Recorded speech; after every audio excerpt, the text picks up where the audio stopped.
Alrighty, it is time for Duelist Kingdom action, and in this one we've got Marik taking on Bastion. So, one of the top players from Yu-Gi-Oh! Battle City in the anime. In the season that we did for Battle City a little while ago, Marik was nowhere near the top. Bastion, on the other hand, he's performing quite well. Let me check where these two are on the table. So both quite high. I think Marik's near the top. Oh, he was. Okay, Marik's 10th. Bastion is 4th. So 4th playing 10th. Oh, well, if that's any indication, we should get a fairly close match then. Alright, Marik has started off with Skull Mariner, that which feeds on life. He's got Help Poemer there as well. And now turn change. So that which feeds on life is on defense. Marik does have a 1600 as well to counter with. Shard of Greed activated by Bastion. And Muyan Curry. Muyan Curry is probably going to come out of his deck when we do the shake-up after round 16, midway point of the tournament, as Muyan Curry is a bit of a nothing card. Okay, turn change back to Marik, who draws the Souls of the Forgotten. And here we go, Help Poemer is going to come to the field, 2000 attack, and if it's destroyed by battle, then Bastion will lose cards from his hand. Oh, Offerings to the Doomed. Okay, forget Help Poemer's effect, and it's 2000 strength. Marik now has nothing on the field. That's good play by Bastion. Good use of the Offerings to the Doomed. Due to the card's draw phase, the draw phase is skipped. And Bastion flips up Science Soldier. Not his strongest monster, but do a little bit of life point damage to Marik here to put him down to 7200. Bastion in lead by 1000 points. And alright, I am actually going to scroll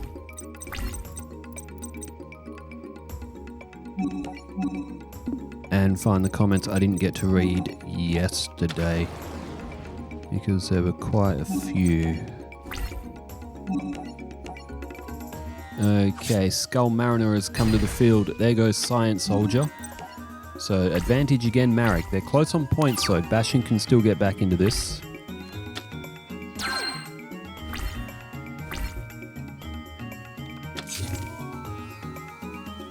Okay, end phase for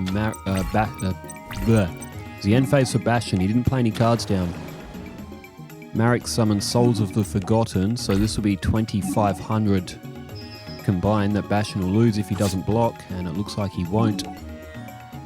Well, Marik well in control of this first match.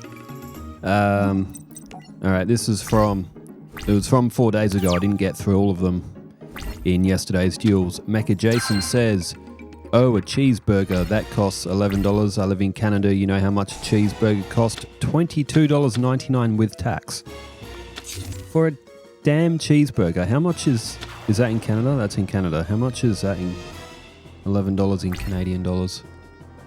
Oh, Oxygeddon. Okay, 1800. There goes Skull Mariner. And this could be the turning point for Bastion. He's got stronger monster on the field now. 11 AUD to Canadian dollar. Wow, it's like $10 Canadian that the Australian dollar equates to. So, man, if you're paying $22 for a cheeseburger, you would want that to be the best tasting cheeseburger you have ever had. As Dan Keto, the Cura Master, was activated. Bastion's at 5,900 life points now and has played Liquid Beast. He can get rid of Souls of the Forgotten. And Curtain of the Dark Ones was the other face down from Marik, so Bastion well in control now. Marik's running out of options, and I just exited out of the comments. Oh, that was an accident. Oh, no, scroll and find them again.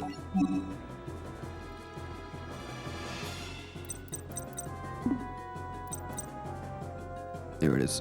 Okay. Solitude comes to the field for Marik. 1050. It could knock off Liquid Beast. But Bastion still has that Oxygeddon. Oh, Bastion activates Negate Attack, protecting Liquid Beast. Torrin Johnson says, didn't expect Tristan to push his way into the top 8. Let's see if he can stay there.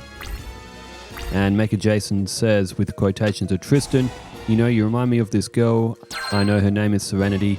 And now Alexis says, and just like her, I am totally out of your league, old man. And Tristan says, Jesus Christ, I keep getting turned down. Maybe Joey is right. Maybe I should go gay. Also, you keep saying America or any of the Europe is like, how about you give us Canadians give us a shout out every now and then, huh? Sure, I love Canada. If I could, I actually really want to go to the Canadian Alps, like the mountain areas.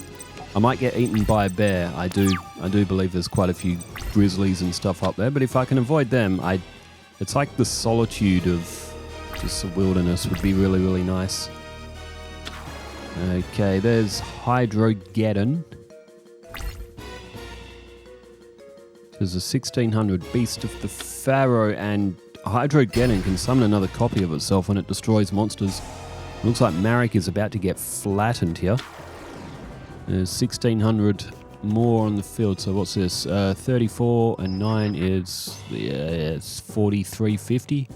So Marik might survive, but only just.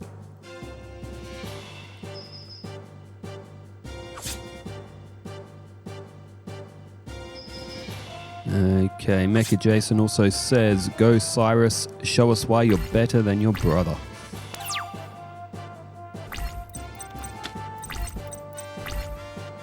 And, oh, the first sarcophagus. Well, unfortunately, Marik may have drawn that too late. Monster Reborn has been played. But there's nothing really for Marik to bring back that's going to be able to save him here. Unfortunately, if Marik could have got through a couple of turns, never mind, Monster Reborn will be blocked, but if Marik drew the first sarcophagus a little bit earlier, he may have actually been able to win this one. Torrin Johnson says, happy Thanksgiving from the States. I'm thankful for this great tournament. Yugi started out trash, but is making an incredible comeback, playing to get a playoff spot for sure. And Super Palco says, the downfall of Cyrus continues. Yes, even if it is Yugi, that'll do it. I watched Zoe 101, great series. I have the entire thing on, I think I have it on iTunes. I think I bought it on like Apple years and years ago as, alright, so Marik's won the first match. So the perspective now, no, hang on, Bastion won the first match. So the perspective will flip back. Oh, we'll flip over to Bastion now. So Bastion and Marik, round number 2. I mean, Marik never really got going in that first match. A little bit of a brick hand. It's just a shame that he drew that first sarcophagus too late. Otherwise, that could have really turned things around. But okay, Bastion, Muyun Curry. Man, that card has got to go. 100% that card has got to go. Although Bastion does have Magic Jammer. He can use Muyun Curry as a tribute for that. There's Gruesome Goo. He's also got Liquid Beast.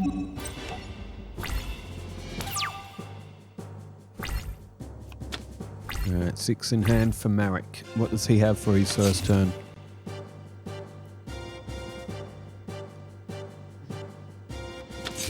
There's 2 face down spells or traps. Make that a 3rd face down spell or trap. And, oh, the Rogue Doll, 1600. SCH292 says 1952 to 20 minutes and 9. What match was this on? Yugi and Cyrus says, holy shit, I didn't expect that to work and I never thought of it like that before. I'm going to say that's probably when Mystic Box was used, and then straight after that Yugi played Monster Recovery. It still activated the effect of Mystic Box, but Cyrus didn't get a monster. That was actually a GOAT play. I had no idea it worked like that either. But according to the digital game, that's what it does. Is Bastion now having to go defensive against Rogue Doll. He's played Jurassic World, so if he draws any of his good dinos, this match will turn around very quick. Marik summons Revival Jam, one of the absolute menaces from the from the Yu-Gi-Oh! Battle City season. It was played by Strings, and Marik also played it too. Liquid Beast destroyed. Bastion has run out of monsters, and I tell you what, we could be seeing a very quick match. Oh, Carboneddon, which is basically Bastion's weakest dinosaur. There was some ideas floating around about adding Hyozan Ryu to Bastion's deck, which I don't hate. Although Carboneddon's effect, if there's 3 of them in Bastion's deck, it means that Bastion is going to get a very easy dragon summon. So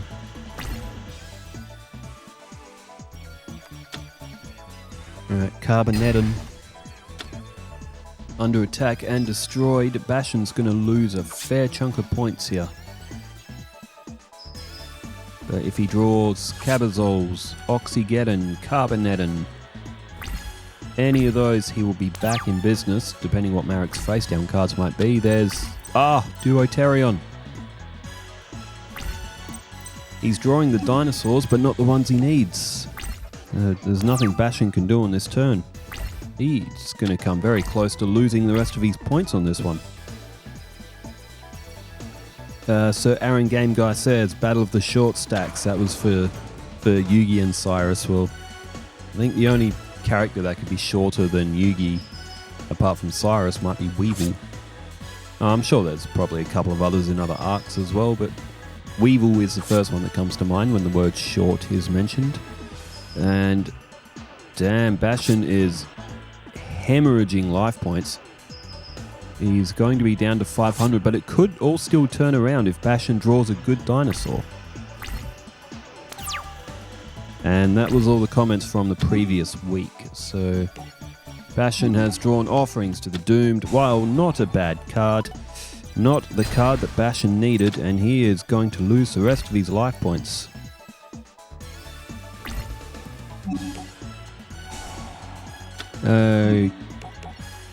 Okay, this is where yesterday's matches come from, or start from, as Bastion, so he'll lose. It's just all academic from here. So Super Palco says, false title, here is no Alexis. I don't know why, but I always seem to get Ishizu and Alexis mixed up.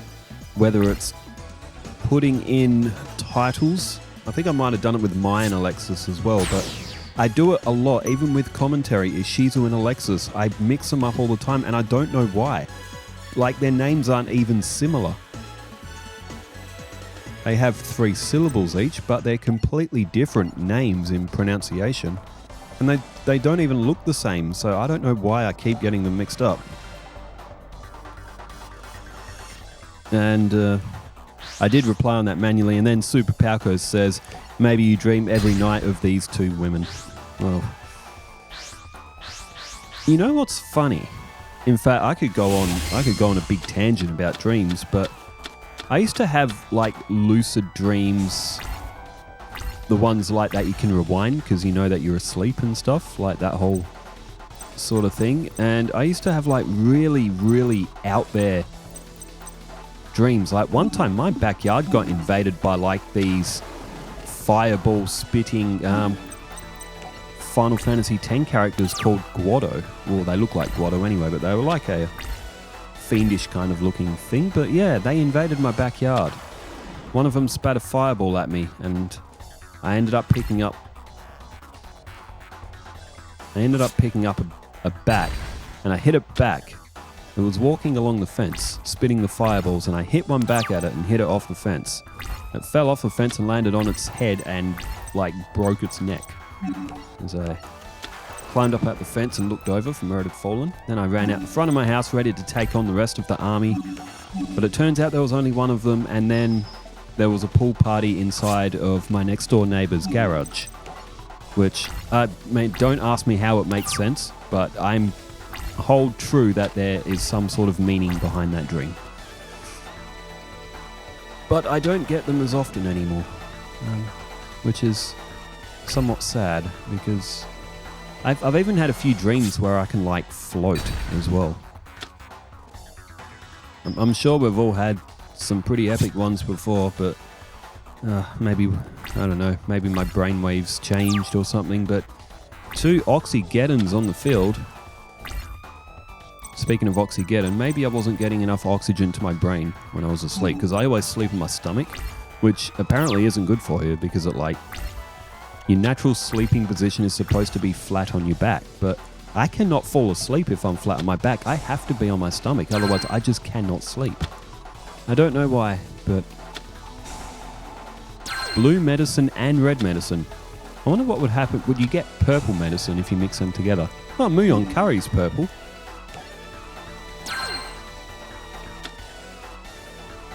I can't believe Bastion had all 3 of them. Oh, we just yeeted Duotarion. I guarantee you that was by accident. Because Duotarion's activate effect prompt would have been at the top and it would have defaulted the cursor to that as well. I guarantee you that was a mistake. Alright, 18 and 18, it might not matter though. 18 and 18 is 36, it'd be 46 and 5,200 altogether. This is going to be a very quick match because both players are just taking turns and drawing brick hands. Like, look at Marik's hand, he has got trash. Oh, Thunder of Ruler, okay. He can skip a turn. Or skip a battle phase. Super Palco says, the 2000 Nickelodeon series are all 11 out of 10. Oh yeah, Ned's Declassified was a favourite of mine, Drake and Josh, Zoe 101, iCarly, Victorious. Even Sam and Cat wasn't too bad, it just didn't last very long. SCH292 says, Ishizu can see the future. It was Ishizu and Mokuba's match, and Saxback Ab says, calling it Ishizu to win the season as Duotarion is summoned and brings back Duotarion. But Bastion can't use his battle phase in that turn. Depending on the shake-up, in the UK we have the Premier League January transfer window. You could cash it in the January reshuffle, maybe do a video on it. I could do a video on it actually, yeah. Speaking of Premier League, oh man, don't Wolverhampton need a reshuffle, because after 13 games they have 2 points, man. A triangle has more points than Wolverhampton. Like, they are bad, as Marik is defeated by Buku. It's like Ishizu rolling up the magazine that Marik wanted to take home and go, no Marik, father will be angry. Well, was that 2-1 to Bastion? Yes, that was 2-1 to Bastion, wasn't it? I'm almost certain that was 2-1 to Bastion. I wasn't paying a hell of a lot of attention. The next match is Rebecca and Don Zalug, and I'll try and read out some more comments as well. Rebecca and Don Zalug, I don't think that will go for that long, actually, but we'll see. Well, thanks everyone for tuning in, and as always, thanks for leaving all the comments as well. Wherever you are in the world, stay safe, take care, farewell.